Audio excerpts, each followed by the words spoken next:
It's very clear to me that Hamas is not going to disarm. They're not going to allow the Israelis to push them out of the Gaza Strip. Hamas is going to continue to confront the Israelis as long as they possibly can. And the Israelis are going to continue to seek a Gaza Strip that isn't used as a base for attacks against Israel. Neither of those is compatible with anything coming out of this ceasefire lasting more than a few days. Right. So, in other words, broadly speaking, we've gone back to what was there before. As you say, Hamas using the Gaza Strip as a base to attack Israel, and Israel no doubt responding in kind. Yeah. So if you ask me, where is this in 6 months? At the very best, this is an uneasy ceasefire. Let's talk about the latest situation between Israel and Gaza, because Israel launched strikes on the Strip last night, killing reportedly at least 100 people, including many children. It's claimed Hamas broke the terms of the ceasefire agreement by killing an IDF soldier who was in the half of Gaza under Israeli control. Israel says Hamas have also violated the deal by handing over remains of an Israeli hostage whom authorities later concluded had already been repatriated.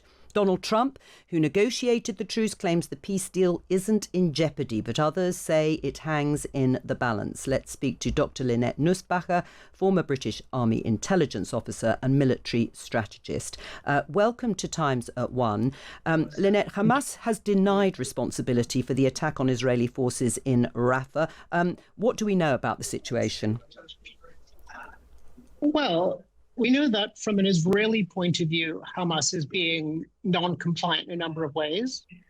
And I think the Israelis are profoundly uninterested in whether those are Hamas operatives or people who Hamas is permitting to operate against the Israelis. And does that mean that Israel is, to some extent, also, to use your word, uninterested in holding to this ceasefire at the slightest hint of anything that looks as if either Hamas or other groups are not holding firm? I think the Israelis are showing that they are realistic. We're seeing that the Israelis are accepting Hamas's contention that they haven't got control of all of the remains of dead Israeli hostages. And I think that the Israelis have been prepared to respond only locally to Hamas attacks across the yellow line of control that the Israelis are meant to keep to one side of and Hamas to the other.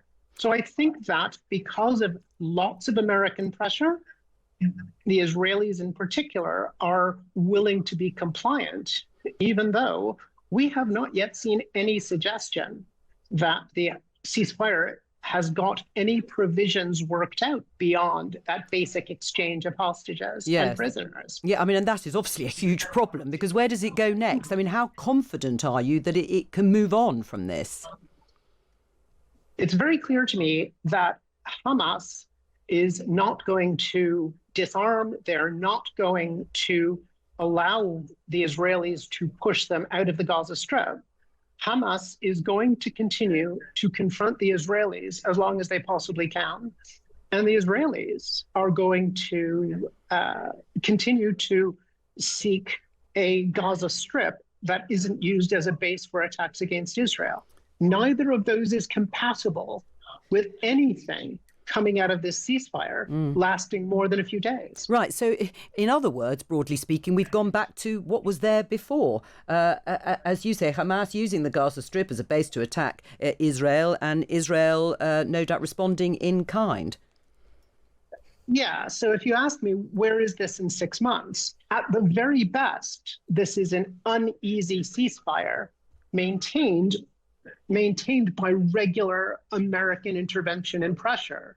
The idea that Hamas will be less of an influence, or that some international assistance force will be able to operate in the Gaza Strip without interference from Hamas, I think that's still, I don't want to say a fantasy, it's still an aspiration.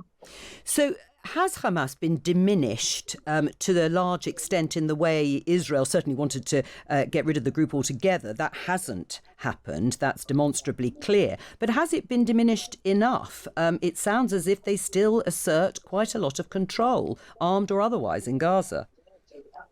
Hamas are very well structured in their approach to insurgent warfare. And they have been apparently recruiting consistently throughout this war.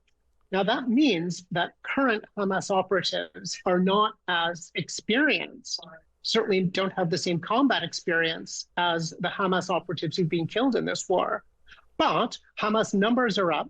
We have watched with some horror as Hamas shoots people and breaks people's legs publicly in order to reassert their control and discipline. So Hamas hasn't got the materiel they used to have. They haven't got the factories. They haven't got the storage of explosives they used to have. But Hamas is still very much a rebuilding but viable organization. And so when you talk about more interventions by America, are you confident they will happen over time to try, at least, to give a semblance of some sort of progress following the exchange of hostages and prisoners? American interest in this theater of operations has always been inconsistent. And we have seen that Donald Trump really thought that he was going to get himself a Nobel Prize for putting a lot of effort in on this. He got, through his efforts, he got the live Israeli hostages released. He's got a lot of respect, including in Israel, for doing that. But is he going to continue to focus on this, particularly if he pays a political prize? We've seen in recent weeks that MAGA in America is becoming increasingly anti-Semitic and, more importantly, anti-Israel. And if Donald Trump starts to pay a political price for continuing to support that ceasefire, I think he'll drop it like a hot rock. Likewise, if Donald Trump doesn't see some kind of prize at the end of this, in legacy or in that Nobel Peace Prize, he's going to lose interest very fast, and it's all going to get a bit pear-shaped. But also bear in mind that Israeli elections are happening a year from now. Indeed, a lot to think about. Dr. Lynette Nusbacher, former British Army intelligence officer and military strategist. Thank you very much.